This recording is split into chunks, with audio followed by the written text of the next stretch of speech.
In this video, we'll be clarifying some concepts of the lesser sac.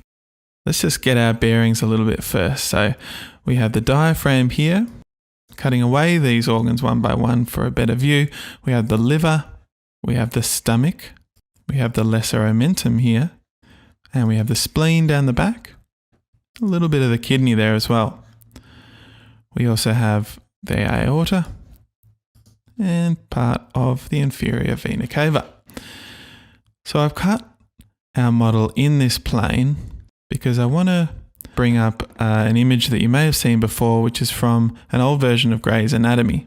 And this shows us pretty neatly the boundary of the lesser sac. This blue bit here represents the peritoneum that bounds the lesser sac, and all other peritoneum is in red.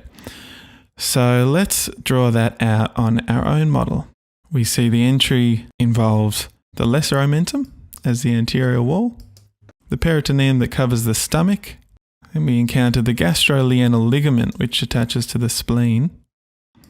We're going over the kidney because it's a retroperitoneal organ, and the same for the aorta and the IVC. This opening here we'll address next. That's the epiploic foramen.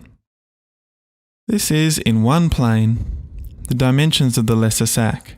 As you'll see further throughout this video, the lesser sac has quite bizarre dimensions, so it can be really hard to visualize, but hopefully this video will go some way to addressing that. Getting rid of that image now, I'm going to access the sagittal plane for the majority of the rest of this video.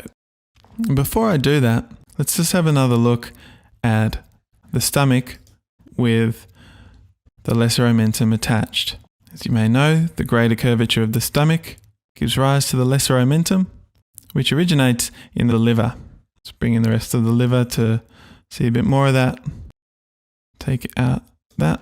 Okay, so the lesser omentum you can see here, and remember that that forms the anterior border of the lesser sac.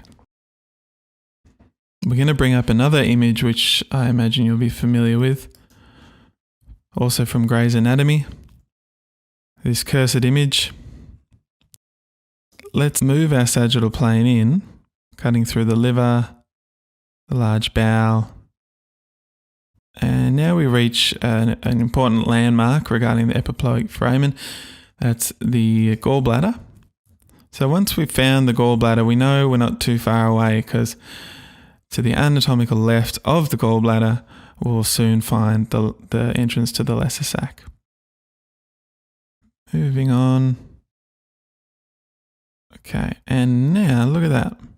We have found the entrance to the lesser sac. I know that because one of the boundaries of the epiploic foramen is the IVC. So having encountered the IVC, we know we found the epiploic foramen. And the other borders of the epiploic foramen are the first part of the duodenum, the free anterior portion of the lesser omentum, part of the liver, and then part of the IVC as well in this area. Okay, and if we now have a little look around, that should line up fairly well with where we define the entrance to the sac from the other angle. It's overshotted a bit, but that's okay. Alright, so what I want to do now is keep moving this sagittal section back this way to the left and provide you with a couple more sagittal sections of the lesser sac to give you an idea of its dimensions throughout. Back we go. Up until the midline. Okay. So let's draw the boundaries of the lesser sac in the midline. Let's use the anterior border, which is the lesser omentum, as a starting point. We're going around the stomach because peritoneum invaginates organs in that way. And then we're following the line of the greater omentum all the way down like this. Back up again to the posterior abdominal wall covering the retroperitoneal organs like the pancreas, up to the liver, and back we go. We now have a look at that as well. So it's a very different set of dimensions to the entrance. Let's move a bit further along with our sagittal plane now. Close to the end of the lesser omentum. Again, following the lesser omentum, going around the stomach,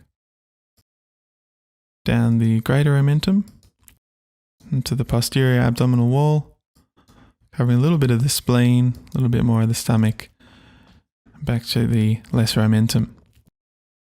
Okay, and then we have another section. Okay, so as I mentioned, the dimensions of the lesser sac overall are quite bizarre.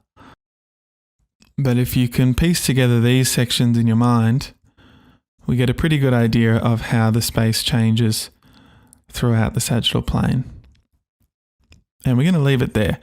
Thanks for sticking with us. Hope you enjoyed that. Make sure you hit subscribe and we will see you next time.